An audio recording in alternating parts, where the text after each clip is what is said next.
All right. I'm talking to Pip Brown. Ladyhawke, you are here. We're in Australia. Looks like you are in some amazing. I'm gonna say dungeon, but I don't think I'm entirely correct. Well, I was going to say cave, and you went for dungeon. So it's just my flat. Is it just okay? And it looks rather late at night with a you're talking to us by the light of a toadstool. Like quarter to one in the morning. Oh, Yeah, wow. Is that like a plastic toadstool nightlight behind you? it is. Yeah. That's very. Here's a way to go. What's that? Monsters. Sorry.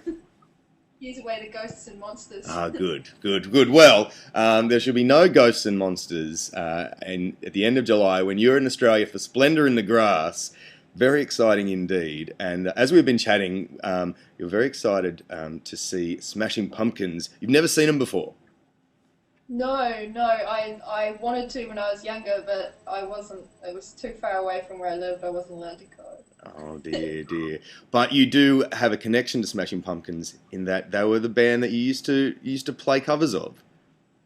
Yeah, yeah. My school band. Yeah, I remember learning Cherub Rock, the drum bit to Cherub Rock, intensely. I must have been about 16, I think. And Wow. yeah, and then playing it. I think that particular song never left the practice room. But yeah. Who else was in your band? What sort of a band was it? We had a couple of lineup changes. Hmm. There's like my friend Chris, my friend John, and my friend Olsen as well. And then Olsen left, and then it was just we were just a three piece. Right. And you were playing drums back then. Were you singing back then as well? No, I was just strictly drums, and I played guitar and stuff, but that I hadn't played that in a band scenario at that stage. Did your singer do a great Billy Corgan voice? I can't even remember. It's so long ago. Like all I remember is that I was just bashing the drums as hard as I could, and I thought everything was awesome in the planet. I was like, I was just happy. And in the world of professional drumming, nothing has changed as long as they're banging them really hard. Yeah. When you get to Splinter in the Grass, you're going to have your brand new album Anxiety is finally out. It's been was it 2007 when your self-titled debut? 2008. So still 4 years time. Still a long time. I saw your I know. tweet. I didn't want it to be any longer than it already has. No, sorry, yes, we'll get it right. And possibly less than 4 years because, there's a whole 365 days in each year. You did tweet that, you thanks everyone for everyone's patience in waiting for the album. I can only imagine Yeah. it was more excruciating for you. What was taking place in that time? I mean, obviously a lot of touring. What took up the bulk of the time? Well, probably touring, and all the promotion and stuff was the first 2 years. So from like 2008, 2009 was all Hmm. touring, and then I kind of officially finished around February 2010, and then I was just plain exhausted. Hmm. So I moved back to New Zealand and just sort of chilled out and took some time off, and then started work on the album about mid-year. So yeah. And there it is done. I actually heard when you were chatting to Tom and Alex on Triple J, you spent New Year's in New Zealand, back at the house you grew up at in that small town where you used to play Smashing Pumpkins covers and stuff. Yeah, yeah, just the New Year's being. Yeah, I had some friends all come down from Auckland, and my sister was there. It was great. Yeah, we had a great time. I believe you got out a karaoke machine. Yeah, it was. I sat in the corner. I do remember though singing. I think it was like "To Become One" by the But Spice Spice Girls, Girls, and like doing all the yeah, to become one. Which I think I only remember more from the Spice Girls movie than the video clip itself. But oh yeah, do you remember the live Spice Girls DVD, or it would have been a VHS that came out? And the two become one. They did it live on stage, and they were all five Spice Girls wearing these skin suits that made them look like they were Oh, nude. yeah. Oh, was that by chance live in Istanbul you're I talking about? think it may well have been Spice Girls live, spicing up Istanbul was probably the byline. Yeah, I was at at my girlfriend's house at the time. I was probably about 16 or something, and her mum didn't like us watching it because it looked like...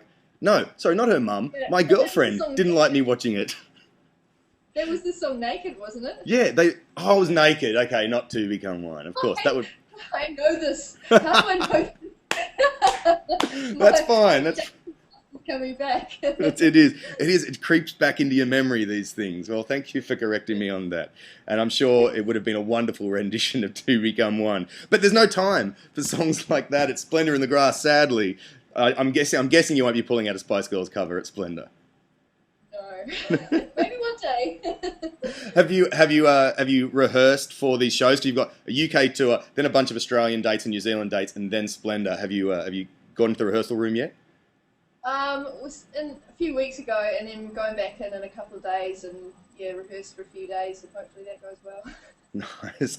How? What's the size? What sort of a band do you have now? I've got the same band I've had for years now. Yeah, it's the same lineup, same guys. They're just hairier now. And as happens, the natural entropy of time. Was that the guys or the people that I saw tweeting a photo of you guys wearing a lot of hats?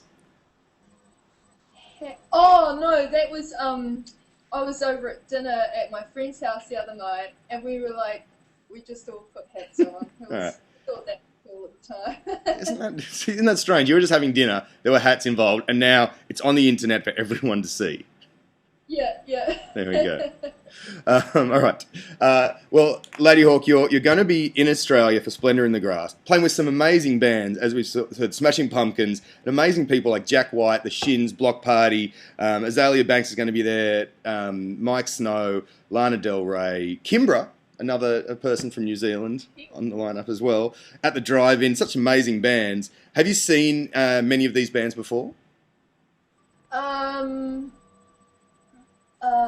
You just, really rattled those off Sorry, really quickly. I have some of them. I'm just trying to think where. I've probably seen a lot of them on other festival runs as well. I saw At the Drive-In years ago as well, like a long time ago, at the Big Day Out, which was really cool. It was just before they broke up. Yeah, just before they broke up. Yeah. Yeah, that's right. So I'm looking forward to seeing them as well. They're awesome. Yeah, that was just before they did that whole sheep's bar thing at the Melbourne Big Day Out to the crowd because the crowd was moshing too loud or something like that, I think. Oh, really? Yeah, I think that was... They started getting annoyed that people were enjoying their music or something. I'm sure it's all changed now. Anyway. Oh, hopefully not. All right. Well, it's stoked that we're going to have the whole album to listen to and to know the songs. We've already talked about this off video, but I saw your video clip to Sunday Drive.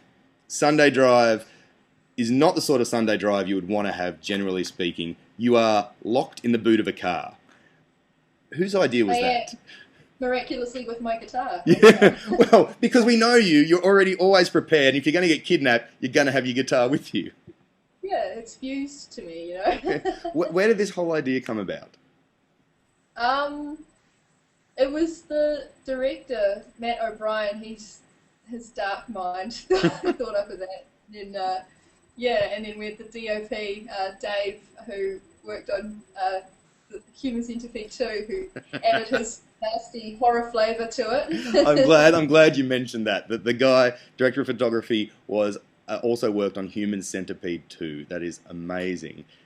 That was a big highlight for me, actually. He was such an awesome guy as well. Really sweet. Not affected by working on the full sequence of the Human Centipede at all? Don't think so. Well, you were locked in the boot of a car. Yeah. Excellent. Hey, is that? Luckily, that's all it was. That's true. Yeah, there could have been. It could have gone a lot worse. All right. I'm glad I'm glad you left it at that. Is that you have an amplifier behind you? Is that what else do you have behind you there? I can see. It's, what's something you can't actually see in the shot here? Oh, a duck nightlight. This. He's on the floor now. Is he safe on the floor? He looks very like 220 volts. He's safe on the floor. He's pretty happy. He's kind of giving me the evil eye from the side though. He's like, "Why'd you put me on the floor?" Duck eye. You don't want duck eye. It's I don't dangerous. know, No. Do you collect those night lights? No, I've just got two, that and the mushroom one, and I'm thinking maybe I should start a collection. Yeah, good. A friend of mine in Hobart has amazing, like, it's weird cartoon characters and little, like, weird little bear creatures and stuff. And they're anyway, you're in Australia for a while. I say get out to a few op shops and see if you can find some. Okay, I will. Excellent. Good, good. All right, well, we can't wait to see you at the Splendour in the Grass Festival. Thanks heaps for chatting to Google Hangout YouTube thing. Oh, no worries. Thanks for having me. I can't wait to play. It's gonna be Awesome. Cool. And